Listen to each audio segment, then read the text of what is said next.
Shalom, renungan hari ini bertemakan ibadah yang sejati.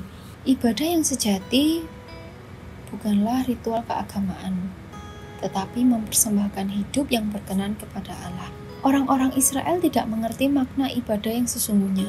Kita akan belajar dari kesalahan-kesalahan bangsa Israel tersebut. Sebelumnya, latar belakang bangsa Israel, mereka semua baik-baik saja dan lebih mementingkan ritual secara fisik daripada relasi dengan Tuhan. Terambil dari kitab Amos 6 ayat 1-6. Yang pertama, bangsa Israel mengandalkan kekayaan mereka. Pada waktu itu mereka merasa aman karena mereka kaya. Jadi orang yang kaya pada waktu itu semakin kaya. Mereka tidak tergerak hatinya kepada orang miskin. Yang kedua, bangsa Israel merasa tentram, artinya bangsa Israel larut dalam kenyamanan mereka. Mereka larut dalam kenyamanan dan segala yang mereka miliki. Orang-orang seperti ini tidak sedikit di zaman sekarang. Apalagi didukung dengan kecanggihan teknologi yang memudahkan dan memanjakan orang. Kesalahan ini mungkin sepele bagi orang-orang Israel, tetapi tidak di mata Tuhan, karena bangsa Israel tidak menaruh rasa aman mereka di dalam lindungan Tuhan, tetapi mereka berlindung di balik sesuatu yang fana, yaitu kekayaan mereka, kenyamanan, dengan segala yang mereka miliki. Memang perbuatan ini lebih mudah daripada berlindung di dalam Tuhan, karena berlindung di balik sesuatu yang fana nampak oleh mata kita, sedangkan berlindung di dalam Tuhan lebih susah, karena tidak nampak oleh mata kita. Jadi jangan kita anggap hanya masalah sepele, lalu kita membiarkan hal itu terjadi. Tetapi Tuhan mengasihi bangsa Israel. Tuhan menasihatkan bangsa Israel. Tertulis dalam kitab Amos 6 ayat 2 dan 3. Berisi tentang nasihat-nasihat Tuhan kepada bangsa Israel. Tuhan menasihatkan bangsa Israel agar mereka belajar dari orang lain. Di situ tertulis tentang Kalne, Hamat, dan Gad. Kalne, Hamat, dan Gad bukan di wilayah Israel, tetapi terkena murka Allah karena bersandar pada kekayaan dan mengandalkan benteng mereka. Tuhan ingin bangsa Israel belajar dari mereka dengan pesan agar Israel jangan sombong, karena Allah dapat dengan mudah menghancurkan Yerusalem dan Samaria kapanpun Tuhan mau. Sedikit latar belakang, Kalne lebih kaya dan lebih subur daripada Yerusalem. Pernah menjadi benteng terkuat di masa itu. Tetapi ketika mereka mengandalkan kekuatan mereka sendiri, mereka sombong, mereka angkuh, mereka mengeraskan diri dengan melawan Tuhan. Yang terjadi adalah kehancuran kota yang terkenal itu.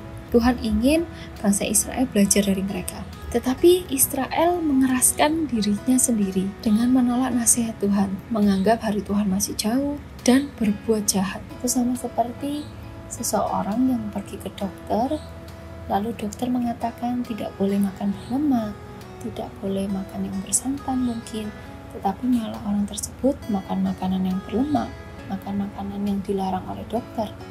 Itu artinya mencari-cari masalah. Itulah yang dilakukan oleh bangsa Israel.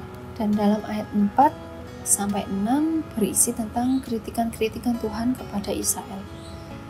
Karena bangsa Israel terus melakukan banyak kesalahan. Mereka yang seharusnya hidup untuk kemuliaan Tuhan, malah mereka larut dalam kekayaan, dalam kenyamanan, dan tidak mau menjadi berkat bagi orang lain. Israel sedang memanjakan dirinya sendiri, terlelap dalam dosa kemewahan, kenyamanan, dan kekuatan mereka sendiri. Maka Tuhan tidak lagi menggunakan tongkat, tetapi Tuhan harus menggunakan cambuk untuk membangunkan Israel.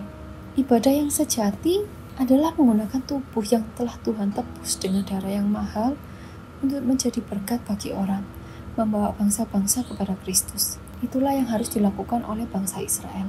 Tetapi yang bangsa Israel lakukan tidak demikian. Mereka tidak mau menjadi berkat bagi orang lain. Apa yang bisa kita pelajari dari bangsa Israel ini? Yang pertama, ketika kita mendapat teguran, tetapi teguran tersebut kita abaikan, itu hanya akan mengeraskan hati kita sendiri. Berawal dari teguran yang diabaikan, akhirnya menyebabkan dosa generasi. Jangan abaikan teguran-teguran daripada Tuhan.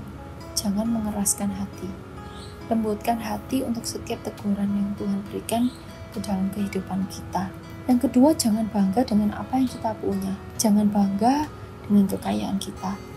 Jangan bangga dengan gelar kita. Jangan bangga dengan fisik kita. Ibadah yang sejati bukan soal setiap minggu kita datang ke gereja untuk beribadat, tetapi ibadah yang sejati itu adalah soal bagaimana kita menjalani kehidupan kita sehari-hari. Apakah hidup kita sudah menjadi berkat bagi orang lain? Apakah kita sudah membawa orang-orang di sekeliling kita yang mungkin belum mengenal Tuhan, sudah kita bawa kepada Tuhan?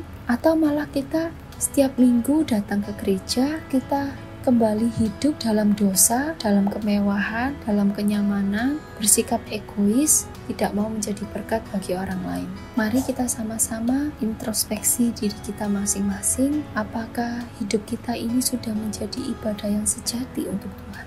What we are is God's gift to us. What we become is our gift to God. Siapa kita itu adalah pemberian daripada Tuhan, tetapi menjadi apa kita nanti itu adalah hadiah yang bisa kita berikan kepada Tuhan. Mari kita mempersembahkan hidup kita sebagai ibadah yang sejati untuk Tuhan. Amin.